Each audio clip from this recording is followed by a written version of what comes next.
Bismillahirrahmanirrahim. Alhamdulillahirabbil alamin. Bihi nasta'inu ala umuri dunya wa din. Sallallahu alaihi wasallam ala asyrafil anbiya wal mursalin sayyidina nabiyina Muhammadin wa ala alihi wa sahbihi ajma'in wa ala jami'it tabi'in lahum bi ihsanin ila yaumiddin. Wa alaina ma'ahum wa bihim bi rahmatika ya arhamar rahimin. Amma ba'd. Qalu subhanaka la ilma lana illa ma 'allamtana innaka antal alimul hakim. Rabbi shrah li sadri wa yassir li amri wahlul 'uqdatam min lisani yafqahu qawli. Amin. Walhamdulillah. Alhamdulillah Allah Subhanahu wa ta'ala masih berkenan melimpahkan nikmat karunia kepada kita semua, bil khusus nikmatul iman, Islam serta sehat walafiat, sehingga dengan itu kita masih diizinkan oleh Allah SWT untuk melaksanakan segala aktivitas kegiatan kita, bil khusus dalam rangka menunaikan tugas utama kita dalam kehidupan dunia ini, yakni beribadah kepada Allah SWT sesuai dengan firman yang makhlukul jin wal insa illa liya'budun. Tidak aku ciptakan jin dan manusia kecuali untuk menyembah, beribadah pada Allah SWT. Ini menjadikan semua aktivitasnya dilandasi dengan niat ibadah, sehingga semuanya bernilai ibadah di sisi Allah Subhanahu wa ta'ala. Amin. Kemudian kita masih melanjutkan pembahasan lalu dari kitab Hadis Al-Arba'in An-Nawawiyah daripada Al-Imam Muhyiddin wa Sunnah Abi Zakaria Yahya bin Syaraf An-Nawawi rahimahullah radhiyallahu anhu wa nafa'ana bi ulumihi bi ulumi syar'i awliya wa sallallahu bidaraini amin. Yang mana pada kesempatan lalu kita sudah membahas tentang hadis ke-28 daripada urutan hadis Arba'in Nawawiyah. Yang itu berisi beberapa poin, yaitu tentang takwa, kemudian taat akan perintah ulul amri, kemudian mengikuti sunnah Nabi dan menjauhi bid'ah. Kita sudah membahas tentang takwa dan juga kita sudah membahas tentang kewajiban taat kepada pemimpin ulul amri selama mereka tidak memerintahkan kedurhakaan kepada Allah SWT. Kama qala radhiyallahu an Abi Najih Al-Irbad bin Sariyah radhiyallahu anhu qala wa hadana Rasulullah sallallahu alaihi wasallam idatan wajilat min al-qulub wa zarifat atau zarabat ila al-uyun. Faqulna ya Rasulullah ka'annahu idatu muwaddi fa ausina qala usikum bi taqwallah wa sam'i wa ta'ah. فإن تأمر عليكم عبد حبشي وإن تأمر عليكم عبد حبشي فأطيعوه فلما يشمنكم وسيرى اختلافا كثيرا وعليكم بسنتي وسنة الخلفاء الراشدين المهديين من بعدي عضوا عليه بالنواجذ وإياكم محدثات الأمور فإن ذلك بدعة وكل بدعة ضلالة. رواه أبو داود الترمذي وقال حديث حسن. Diriwayatkan daripada Irbad bin Sariyah radhiyallahu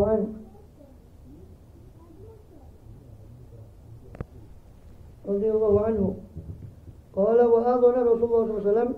Saya baca kembali hadisnya, ya, telah memberi wejangan kepada kita siapa Rasulullah SAW mau'izatan, dengan suatu mau'izah, suatu wejangan yang wajilat minhal qulub, yang tergetar karenanya hati-hati, wa zarafat minal uyun, dan bercucuran karenanya mata, daripada air mata.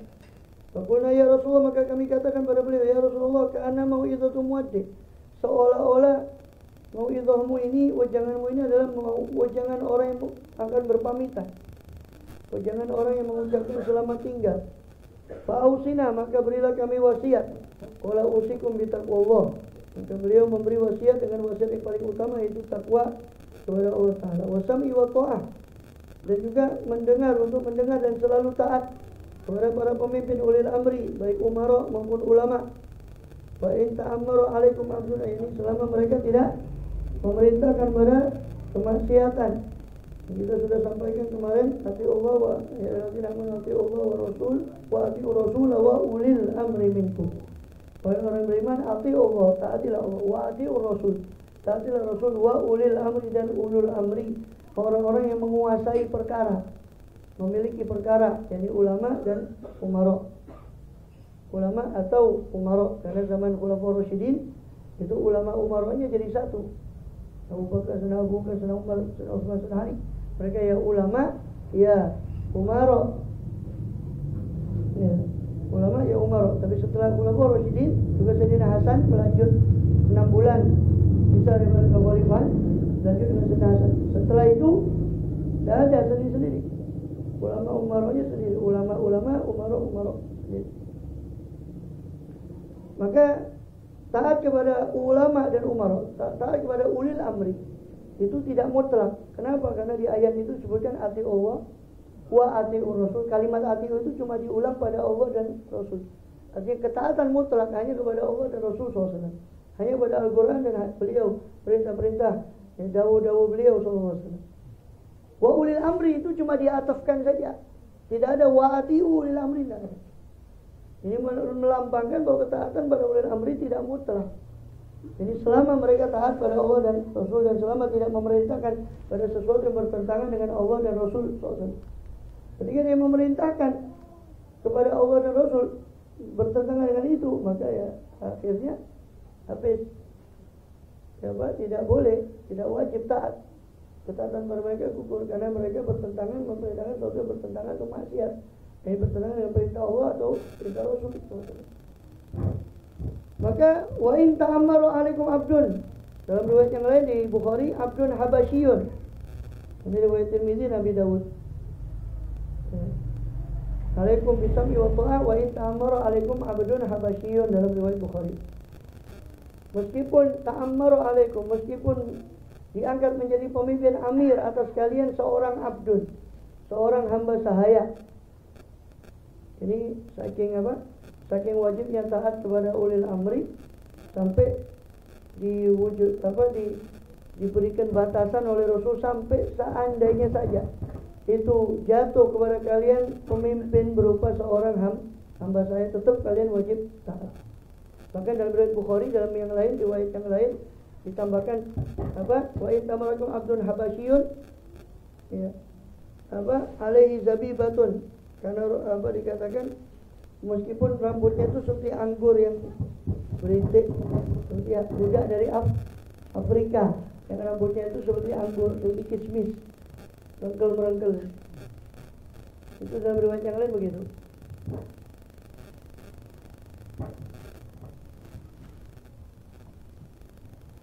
Karena saking wajibnya taat pada ulil amri, tapi tetap batasan taat itu tidak melampaui batasan taat pada Allah dan Rasul, tetap di bawah taat pada Allah dan Rasul. Fa'ati'uhu, maka tetaplah kalian taat kepadanya, kepada abdun, kepada pemimpin tadi meskipun Habasyah. Ini disebutkan oleh Imam Jurdani di sini di syarahnya. Syekh Abdullah Jurdani menceritakan bahwa di situ wa in ta'amara abdul habasyah itu beliau menafsirkan bahwa itu merupakan satu ikhbar bil mughayyabat, mengkabarkan sesuatu yang belum terjadi, ya, sesuatu yang belum terjadi. Itu berupa apa? Dipimpinnya orang Islam ini nanti oleh seorang budak, dan itu baru terjadi pada tahun 300-an Hijriah, itu Kafur al-Ikhshidi. Ya, Kafur al-Ikhshidi itu dari Turki Mamluk, dia dari budak. Karena kemudian dinasti Fatimiyah itu mulai lemah dan akhirnya si Kafur ini yang naik jadi raja. Disebutkan di sini salah satunya maknanya itu adalah al-ikhbar bil mughayyabat. Dan itu ya, termasuk min qabil ikhbar bil ghaib. Ya, bahwa nizam syariah ikhtal. Ya, aturan syariah itu rusak sehingga akhirnya orang pun mengangkat pemimpin berupa budak, baik laki ataupun perempuan. Bahkan lebih jauh lagi di sini beliau ceritakan pernah juga Mesir itu dipimpin oleh budak, sudah budak perempuan pula. Namanya Syajaratud Dur. Ya, dan belum pernah Islam diperintah oleh seorang perempuan sebelum itu. Walam yali Misra, khususnya Mesir, belum pernah diperintah oleh, dalam dunia Islam belum pernah diperintah oleh imro'ah, oleh satu perempuan sebelum Syajaratud Dur ini. Yang cuma 3 bulan di sini Al-Qamar dan Syajaratul Ashur. Kemudian goncang kekuasaannya dan jatuh. Arsal al-Khalifah Mu'tasim yang ada dalam tersebut tauliyah. Maka Khalifah al-Mu'tasim billah dari Khalifah Abbasiyah mengutus orang ya, di sana dan dia menegur orang penduduk Mesir, kenapa kok mengangkat daripada pemimpin seorang perempuan budak pula. Ya. Kemudian wa in tamarakum abdun habasyun, meskipun ya, sebab sebenarnya secara hukum tidak boleh, tidak sah kepemimpinannya. Tapi ketika itu naik, dibiarkan sama ulama karena darurah bisyaukah. Makanya saya sudah ceritakan kemarin Izzuddin bin Abdus Salam itu berkhutbah namanya dia, tapi itu sudah jauh. Izzuddin bin Abdus Salam itu sekitar tahun 600, sudah jauh, sudah 300 tahun. Ya, karena masih dalam kekuasaan Turki Mamluk. Jadi ini raja kita ini boleh dijual karena dia muda, abad. Nggak sah sebetulnya, tapi gimana lagi, dia sudah berkuasa. Secara hukum fikih ya darurah bisyaukah. Karena mau memberontak terlalu ongkosnya terlalu mahal, mengorbankan banyak orang nanti. Daripada begitu hanya diterima kepemimpinannya oleh sebagian fatwa ulama. Saya Izzuddin bin Abdus Salam tetap tidak mau. Dia tetap memfatwakan itu pemimpin saya budak, ya, dia itu bisa dijual budak itu sebagaimana hukumnya budak. Kemudian wa ma fa'innahu man ya'ish minkum. Fa'innahu, karena sesungguhnya siapa yang ya'ish minkum. Kenapa saya wasiati takwa dan ya, mendengar perintah, ya, berasam wa ta'ah. Karena sebab ya, beliau berwasiat seperti itu sebab siapa yang hidup dari kalian nanti, ya'ish minkum, siapa yang hidup daripada kalian, fa sayara ikhtilafan katsiran, maka dia akan melihat perbedaan-perbedaan yang banyak, perselisihan yang banyak. Dan ini termasuk juga ikhbar bil mughayyabat. Itu belum terjadi pada zaman itu. Rasulullah SAW hidup, sahabat bersatu karena beliau langsung yang memimpin.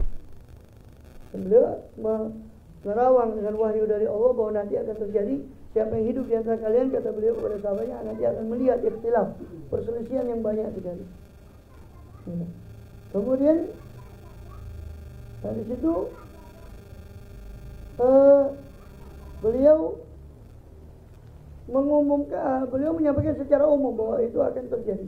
Tapi beliau kadang-kadang menyampaikan secara khusus kepada beberapa sahabat seperti Hudzaifah bin Al-Yaman sama Abu Hurairah. Sehingga Abu Hurairah mengatakan bahwa saya menerima dari Rasulullah SAW wi'a'ain. Hafidhu min Rasulullah SAW wi'a'ain, dan sebagaimana dalam Bukhari. Ya.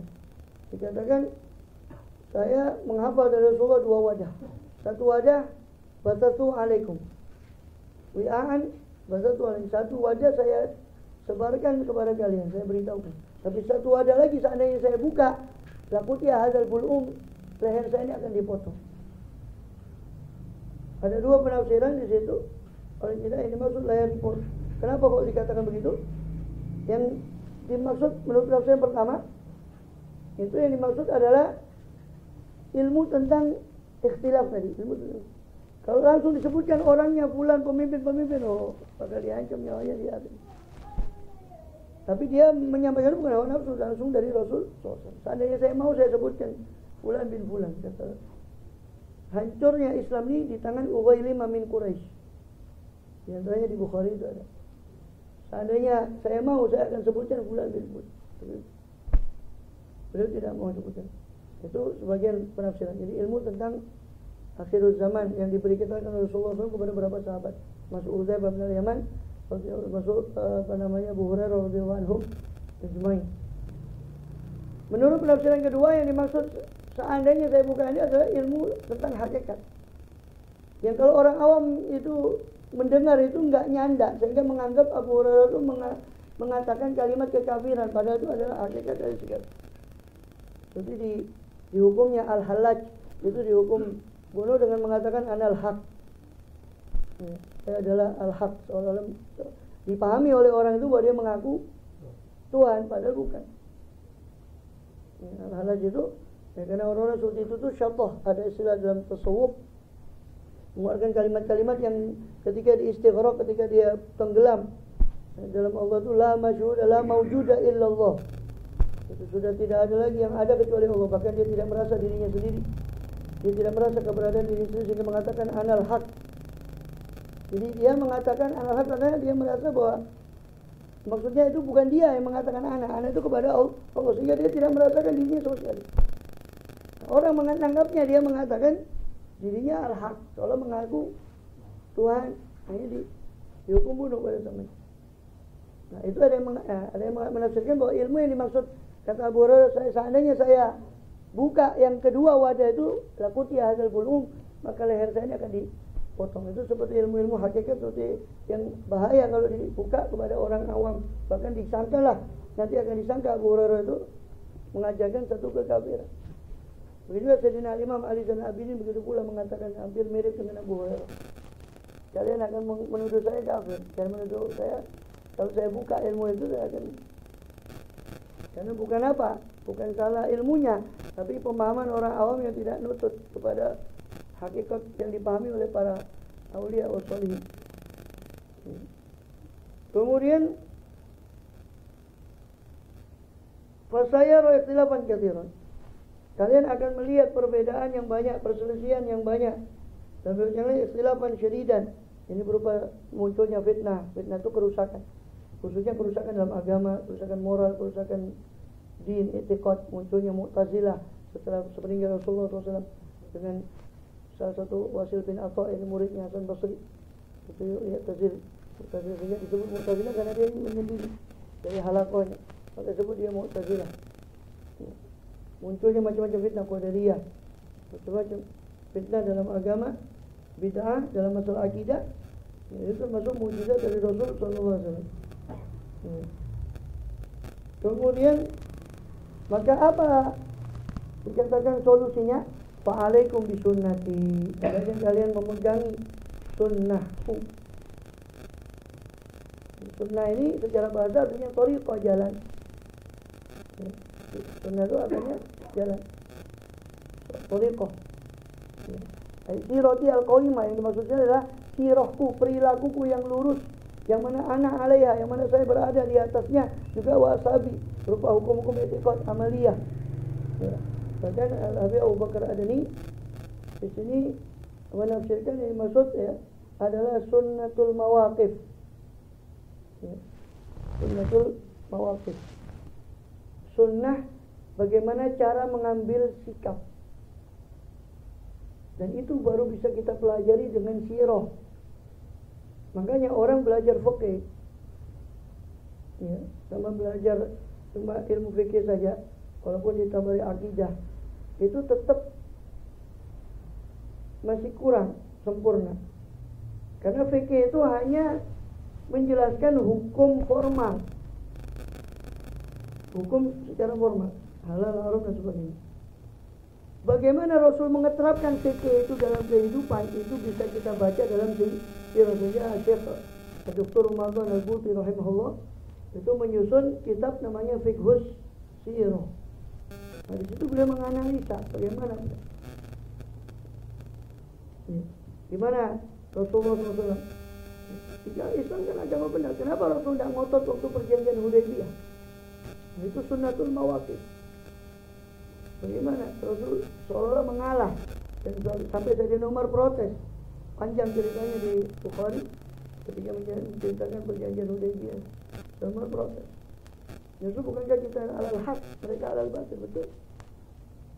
Kenapa kita lima nufid daniyah tafidina? Kenapa kita berikan kehinaan? Karena kan isi perjanjian Hudaybiyah seolah-olah memojokkan Islam. Siapa yang datang dari Madinah ke Mekah harus tidak boleh dikembalikan ke Madinah. Siapa yang datang dari Mekah ke Madinah harus dikembalikan ke Mekah lagi. Ketika itu Mekah dikuasai oleh kufar Quraisy belum Fatuh Mekah. Maka ini seolah-olah kan memojokkan itu.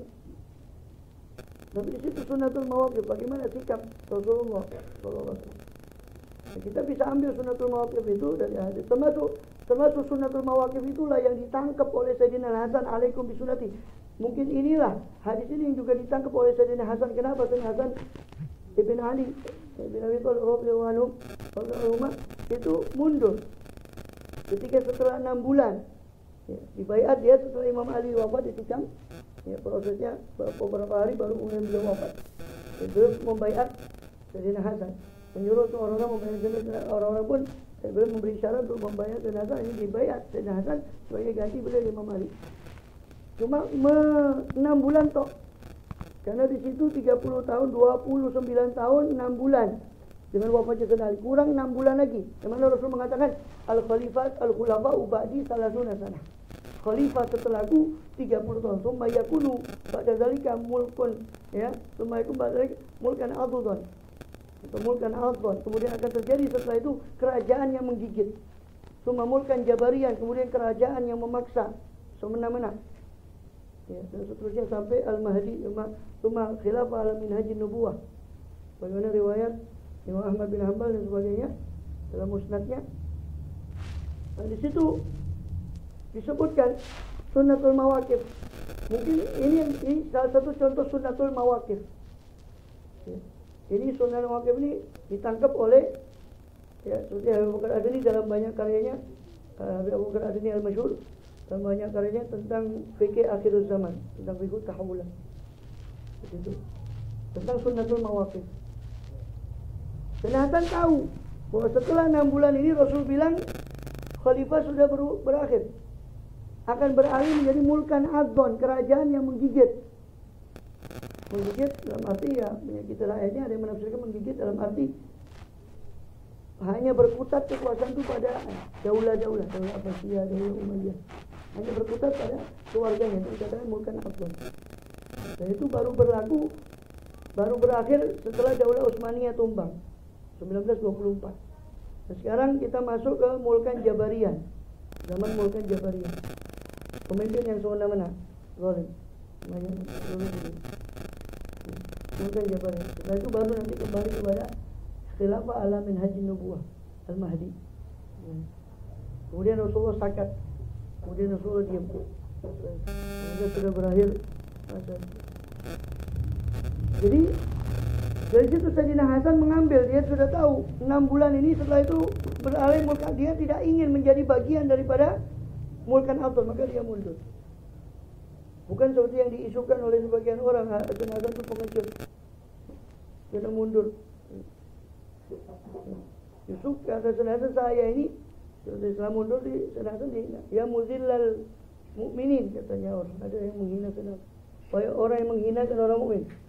Justru saya mengangkat orang mukmin dengan mengumpulkan mereka. Hanya dikenal sebagai amul jamaah. Tahun itu dikenal sebagai amul jamaah. Sebagai amul jamaah. Ya. Tahun persatuan. Dan itu dengan mundurnya Sayyidina Hasan hanya orang bersatu pada pemimpin Muawiyah. Dan dia orang tidak tahu kalau Sayyidina Hasan itu lebih ngerti. Dia tidak ingin jadi mulkan adon. Itu contohnya sunnatul mawaqif. Sunnatul mawaqif itu sunnah Rasul bagaimana cara mengambil posisi dalam satu permasalahan. Sunnatul mawaqif. Alaikum bisunnati wa sunnatul khulafa'ir rasyidin min ba'di. Hendaknya kau memegang sunnahku, tradisiku, jalanku. Baik sunnah dalam arti tradisi beliau SAW, baik sunnah dalam arti hukum sunnah. Hukum sunnah gandengan yang wajib. Baik sunnah berarti maknanya jalan dalam makna luas, itu masuk sunnatul mawaqif. Bukan hanya sunnah fi'liyah, qauliyah, takririyah, tidak. Sunnah Rasul kan ada ucapan, ada berupa perbuatan, beliau langsung bertindak, ada berupa takrir, takrirnya Rasul. Penetapan dari Rasul, sahabat berbuat ini, Rasul membiarkan itu. Bukan hanya 3 sunnah itu, tapi juga sunnatul mawaqif. Sunnatul mawaqif. Sunnah cara kita mengambil posisi. Itu baru bisa. Kita baru bisa mengetahui bagaimana pengeterapan Rasulullah terhadap hukum fikih itu di sirah beliau. Maka orang tidak sempurna dia belajar fikih sampai belajar sirah bagaimana pengeterapan hukum. Rasulullah mengeterapan hukum Islam itu bagaimana? Siapa yang belum memaafkan? Bagaimana belum memaafkan di Khaybar umpama? Di Khaybar itu ada wanita yang meracun beliau, belum maafkan. Katanya tetap wanita itu dikisut karena ada sahabat yang ikut makan itu mati. Bukan dikisut karena beliau sudah memaafkan. Kapan beliau mengambil kisah itu? Kapan beliau memaafkan? Nah, di situ baru kita tahu dari sunnatul mawaqif itu dari sirah. Maka tidak cukup belajar fikih. Fikih secara fikih hukumnya orang yang murtad atau kafir harbi harus dihukum. Itu secara fikih. Tapi bagaimana pengeterapan itu? Orang yang murtad, waliyadzubillah harus dihukum. Tapi bagaimana pengeterapan itu? Bagaimana Rasulullah memaafkan Ka'ab bin Zuhair Ya, setelah dia mencaci maki, memprovokasi, dan sebagian Abdullah bin Khattab dia tidak maafkan sampai dibunuh sendiri Rasul, walaupun dia bergantungan di Ka'bah. Contoh-contoh itu ada pada Rasul SAW, pada sirah beliau SAW. Alaikum bisunnati wa sunnatul khulafai rasyidin. Termasuk sunnah beliau di zaman akhir ini adalah yang patut kita ambil pegang adalah seperti sabda beliau SAW sendiri ketika menjelaskan, ya ayyuhalladzina amanu alaikum anfusakum la yadurrukum man dhalla idza tadaitum. Baik orang yang beriman, di akhir surah Maidah, hendaknya kamu memegangi diri kamu sendiri masing-masing, kau jaga diri kalian. Sebagian orang menyangka bahwa ini adalah lari dari amar ma'ruf nahi munkar, tidak. Tapi sabda Rasul menjelaskan ayat ini, ya, muru bil ma'ruf wa nahy 'anil munkar.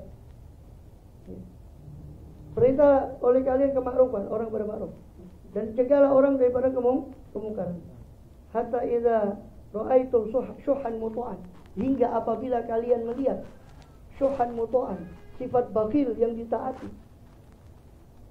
sifat bakhil yang ditaati, wa hawan mutaba'an, sifat hawa nafsu yang diikuti, wa ijaba kulli dzi ra'yin bi ra'yin, dan takjubnya setiap orang yang punya pendapat dengan pendapatnya masing-masing. Fa 'alaika bi khuwaisati nafsik, maka hendaknya kamu ketika zaman itu kau lihat seperti itu, kau lihat fenomena seperti itu, maka 'alaika bi khuwaisati nafsik, hendaknya kamu menjaga orang-orang yang khusus dari dirinya.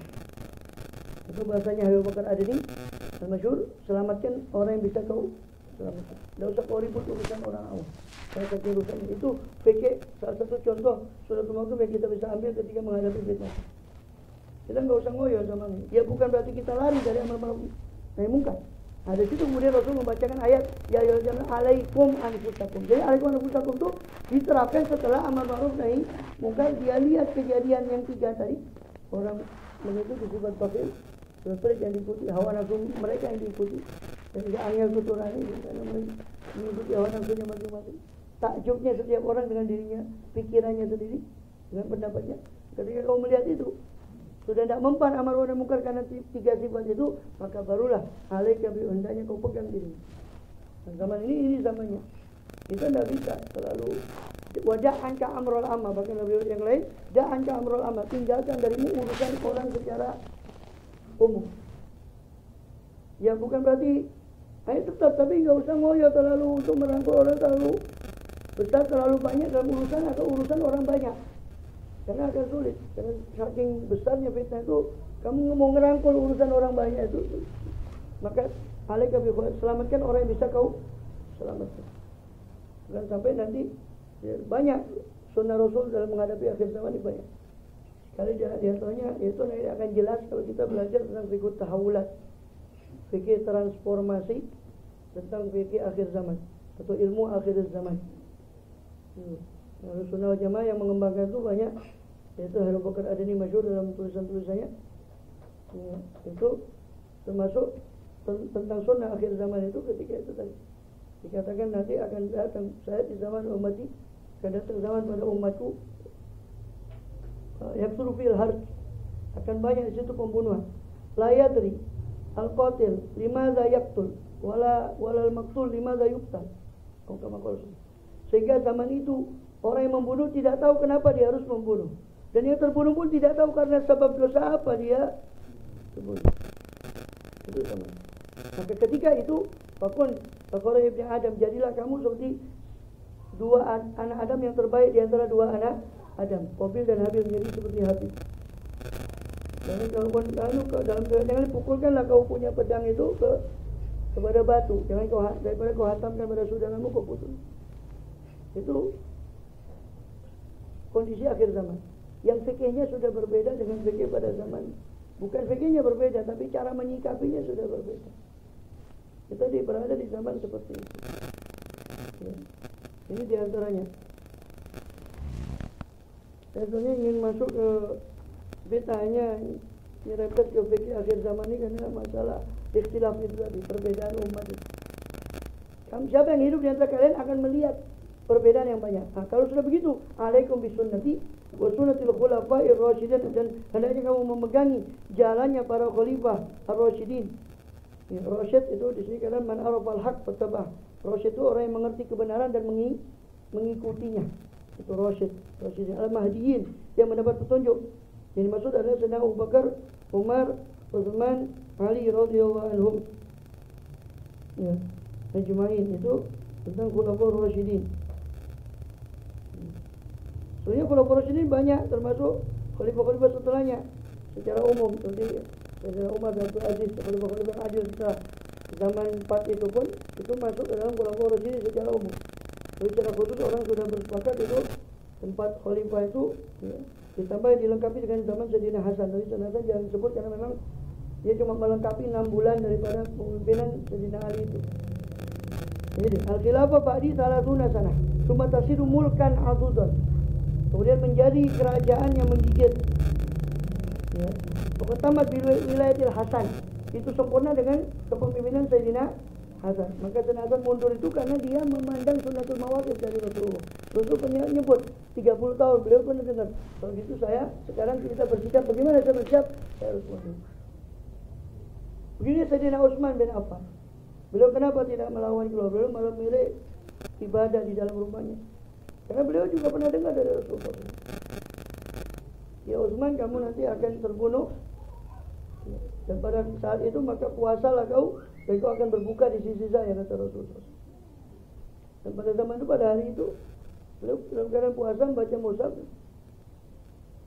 lalu terbunuh dalam posisi mengikuti terhadap sunnah daripada Rasulullah SAW. Kenapa? Dan ini bukan seperti yang ditafsirkan oleh kelompok yang sebelah itu. Alaikum bisunnatul khulafa, mereka menggunakan ini maksudnya ketika ditangkis oleh kita masalah bid'ah. Ya. Tuh, bid'ah itu katanya kan tidak semua, kalau menurut kita kan bid'ah itu ada mahmudah dan mazmumah. Ada yang terpuji yang mengikuti syariat, dan ada yang tercela yang tidak mengikuti, yang bertentangan dengan syariat, yang diadakan tapi bertentangan dengan syariat, itu mazmumah. Nah, kemudian dikatakan Sayyidina Umar kan pernah mengatakan tarawih itu nikmatul bid'ah hadhihi, sebaik-baik bid'ah itu ini. Dan gimana ini? Katanya bid'ah itu semua tolak. Nah, mereka jawab dengan hadis ini. Alaikum bisunnati, katanya wa sunnatil khulafa. Di situ sebut khulafair rasyidin. Tampaknya itu goblok. Kenapa? Berarti seolah-olah pemahaman dia khulafaur rasyidin berhak untuk membuat kejebak dalam pemahaman yang salah. Sejak kapan? Siapa akidahnya, siapa yang mengatakan khulafaur rasyidin berhak membuat sunnah? Sunnahnya Rasul sendiri, sunnatul khulafaur sendiri. Tidak. Jadi bagi ulama, sunnatul khulafaur rasyidin adalah ya sunnahnya Rasul itu. Cuma disuruh mengikuti karena juga seperti sunnah Rasul tadi, bagaimana cara Sayyidina Abu Bakar menerapkan sunnah-sunnah beliau, bagaimana cara Sayyidina Umar menerapkan sunnah. Itu yang dimaksud. Bukan sunnatul khulafaur rasyidin sendiri seperti pemahaman mereka, maksudnya nangkis yang bid'atul bid'ah tadi, tapi kejebak pada kesalahan yang lain. Kejebak pada kesalahan yang lain, yaitu dia seolah-olah menganggap loh ini khulafaur rasyidin, berarti kan bukan sunnah, bukan bid'ah itu. Ini kita disuruh mengikuti sunnahnya khulafaur rasyidin. Sayyidina Umar kan yang membuat tarawih, berarti bukan bid'ah karena sesuai dengan sunnah itu. Itu justru bukan jawaban yang benar, malah kejebak kepada kesalahan yang lain. Berarti dia mengakui bahwa seolah sunnah khulafaur rasyidin sendiri atau berhak membuat sunnah sendiri, Rasul berhak membuat sunnah sendiri. Siapa yang berkeyakinan seperti itu? Kecuali mereka. Keyakinan yang kacau. Allahu a'lam. Jadi kita lanjutkan karena belum nyanda ke masalah bid'ah itu. Wallahu a'lam bishawab.